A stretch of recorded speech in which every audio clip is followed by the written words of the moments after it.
ये क्या बात है आज की चांदनी। তারপর তারা বাড়ি ফিরে আসে। তে রাস্তা থেকে একটা ফোন কিনে নেয় এবং বাড়ি ফেরার পরে তার বাড়িতে ফোন করে তার বাবা মা আত্মীয় স্বজনদের সঙ্গে কথাবার্তা বলে। কথাবার্তা শেষ করে তে খাওয়া দাওয়া করে ঘুমিয়ে পড়ে এবং বেশ কিছুক্ষণ পরে উঠে নাচ প্র্যাকটিস করে। যেহেতু সে নাম দিয়েছে, প্র্যাকটিস তো তাকে করতেই হবে। প্র্যাকটিস করে বেশ মধ্যরাতেই তে আবারও ঘুমিয়ে যায়। আর ভোরের দিকে ঘুম ভাঙলে দেখতে পায় জাংকুককে। জাংকুক রুমে, তুমি এত রাতে কাল কোথায় ছিলে? আজও তো সারাদিন কোনো খবর নেই। একটা দরকারে গিয়েছিলাম। দরকার? সেটা তোমার না জানলেও চলবে শোনা। কালকের প্রস্তুতি কেমন নিলে সেটা বলো। এই জাংকুকের কথায় একটু অবাক হলো, কিন্তু কিছু বলল না। কি হলো, কিছু বলছো না কেন? হ্যাঁ নিয়েছি। তুমি কিছুতে নাম দাওনি? আমাদের ছেলেদের যে সমস্ত খেলা ঠিক করা হয়েছে তাতেই নাম দিয়েছি। তো তোমাদের আলাদা আলাদা খেলা মানে বুঝলাম না।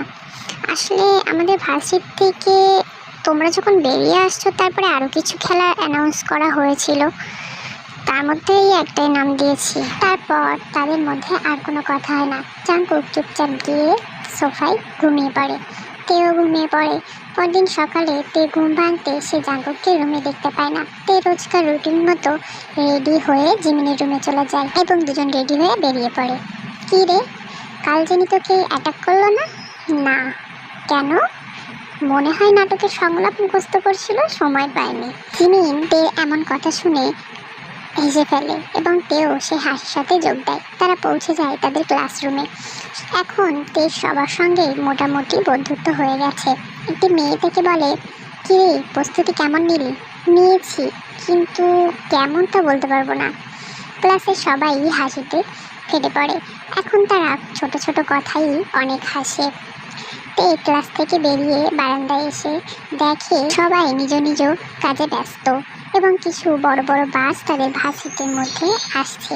তে ভাবলো হয়তো অন্য জায়গা থেকে স্টুডেন্টরা আসছে। তে চড়িয়ে অন্যদিকে দেখলেই দেখতে পায় জিহোপ তার দিকে ফিরে ইশারায় জিজ্ঞাসা করছে যে সে কেমন প্রস্তুতি নিয়েছে। তেও মাথা নাড়িয়ে সাহেব জানায় যে সে ভালো প্রস্তুতি নিয়েছে। তারপর ক্লাসরুমে গিয়ে সে জিমিনকে নিয়ে স্যারদের রুমে যায়। গিয়ে দেখে স্যারেরা বিভিন্ন কাজে ব্যস্ত। কে প্রিন্সিপাল দেখে বলে, কি ব্যাপার এখানে? স্যার, বলছিলাম যে অনুষ্ঠান কোথায় হবে? ভার্সিটির পিছনের মাঠে। ও আচ্ছা, আর কিছু বলবে? জজ কারা থাকবে? আমি আরও দুটি ভার্সিটির টিচার সহ মোট 3 জন। তারাও স্যার, এবং খুব ভালোভাবেই বিচার করা হবে। প্রস্তুতি নিয়েছো তো? পারফরমেন্স ভালো করে করবে। ওকে স্যার, আসছি। তে এবং জিমিন চলে যায় মাঠে। দেখতে পাই খুব বড় স্টেজ করা হয়েছে এবং পাশে একটা ছোট রুম। হয়তো সেখানে পারফরমেন্স যারা করবে তারা রেডি হবে। সামনে হাজার হাজার চেয়ার দর্শকদের জন্য। সেখানে একজন স্যার এসে বলেন, এই যে একটা কাজ করে দিতে পারবে? Yes sir. এই কভারগুলো একটু চেয়ারে পরিয়ে দেবে, শুধুমাত্র স্যার মানে জজ যারা হবে সেই সব স্যারদের চেয়ারে। ওকে? Okay sir. তারা চেয়ারে কভার পরাতে আরম্ভ করে। ছেলেদের খেলা শেষ হলে নাটক, গান, নাচ। যেমন বুঝেছি, আর বলতে হবে না, তাড়াতাড়ি কভারগুলো পরা। এখন পর মাইকে অ্যানাউন্স করা হয় যে ফুটবল খেলা শুরু হবে স্টেজের পিছনে আসতে। তো তেদের ততক্ষণে কমপ্লিট হয়ে গেছে কভার পরানো।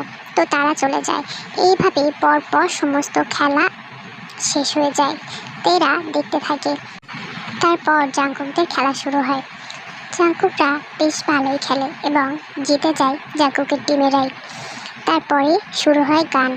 তো গানের সময় হঠাৎই জিহোপ চলে আসে তের পাশে। তে, ওই দেখ, ওটা জিসু। কি বলছো তুমি? ও ঠিক বলেছে, ওটা জিসু। ও তো দেখতে অনেক সুন্দর। ওর সাথে কথা বলো প্লিজ, আমি যাচ্ছি। জিহোপ চলে যায় সেখান থেকে। গান শেষ হয়। তে তার কথা মতো কথা বলতে যায় মেয়েটির সঙ্গে, কিন্তু মেয়েটি খুব একটা পাত্তা দেয় না এবং চলে যায়। জিমিন এবং তে গিয়ে দাঁড়ায় জিসোর সামনে। জিসো, ভাব নেওয়াটা একটু বেশি হয়ে যাচ্ছে না? শাট আপ জিমিন, এখান থেকে যা প্লিজ। দেখো, তোমার সাথে আমাদের কিছু কথা আছে। আমি কিছু শুনতে চাই না। এত অ্যাটিটিউড ভালো না। কথাগুলো তোমার ভালোর জন্যই। বলো। তে সব খুলে বলে জিসোকে। জিসোর চোখ থেকে জল পড়তে থাকে, কারণ সেও সত্যিই জিহোপকে অনেক ভালোবাসে। সব খেলা শেষ, জিমিনও রেডি হয়। সে সুন্দর করে বউ সেজেছে। তাদের শেষ হয়। সব শেষে রাত অনেক হয়েছে। কাল রেজাল্ট শোনানো হবে। জাংকুক বাইক নিয়ে আসে এবং তেকে নিয়ে সেখান থেকে চলে যায়। জিমিন একাই ঠিক ছিল, কিন্তু সুগা আসে এবং জিমিনকে গাড়িতে তুলে নেয়। তোমাকে অনেক সুন্দর লাগছিল জিমিন।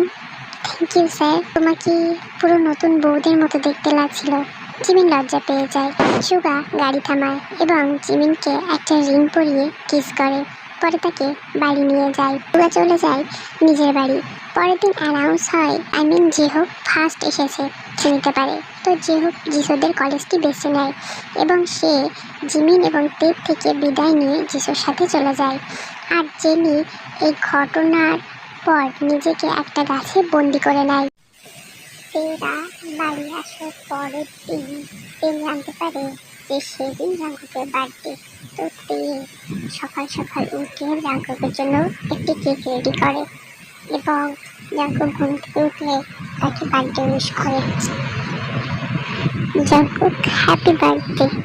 আরে তুমি তো বললে না যে আজ তোমার বার্থডে? আমি তো নেহাত মেয়েদের স্ট্যাটাস দেখে জানতে পেরেছি যে আজ তোমার বার্থডে। আচ্ছা, তো বার্থডে হিসেবে যেটা চাইবো সেটা দেবে তো? চলো আমরা বিয়ে করে ফেলি। আর কোনো কথা নেই। জাঙ্কুকের হাত ধরে নিয়ে চলে যায় জি অফিসে আর তারা বিয়ে করে নেয়। সারাদিন এভাবেই ঘোরাঘুরির মধ্য দিয়ে কেটে যায়।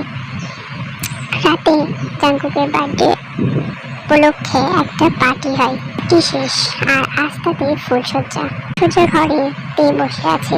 জাঙ্কুক রুমে ঢোকে। মরলে মরে যাবো, কিন্তু তোমার থেকে দূরে থাকতে পারবো না। প্লিজ বেবি গার্ল, কাছে চলে আসো। আর পারছি না, কিন্তু আর কিছু বলো না প্লিজ। আমাকে আমার কাজ করতে দাও। ওরা লাইট অফ করে দিয়েছে, আমি কিছু দেখতে পাচ্ছি না। গল্পটি কেমন হয়েছে জানিও। গল্পটি এখানেই এন্ড করলাম। চাইলে আরও বড় করতে পারতাম, বাট আমার মনে হলো যে স্টোরিটা তোমাদের ঠিক পছন্দ হয়নি, সেই জন্য গল্পটি এন্ড করে দিচ্ছি। তাছাড়াও আজ জাঙ্কুকের birthday. Happy birthday mister Jeon Jungkook. আর আমার জানটা এখন মিলিটারিতে আছে, তো খালি খালি মানুষটাকে ছাড়াই বার্থডেটা সেলিব্রেট করতে হবে। আর স্বাধীন তরকারির মতো লবণ ছাড়া তরকারি যেমন, জাঙ্কুক ছাড়া জাঙ্কুকের বার্থডে তেমন। তবুও জান, অনেক ভালো থেকো। তোমাকে আল্লাহ অনেক ভালো রাখুক। আর এই যে তোমাদের কি বলছি, জাঙ্কুকের বার্থডে উপলক্ষে অন্তত চ্যানেলটাকে সাবস্ক্রাইব করো। আর শোনো, আমার চ্যানেলটার জন্য অনেক অনেক অনেক দোয়া করো। তো আজকে পর্যন্তই। Bye bye.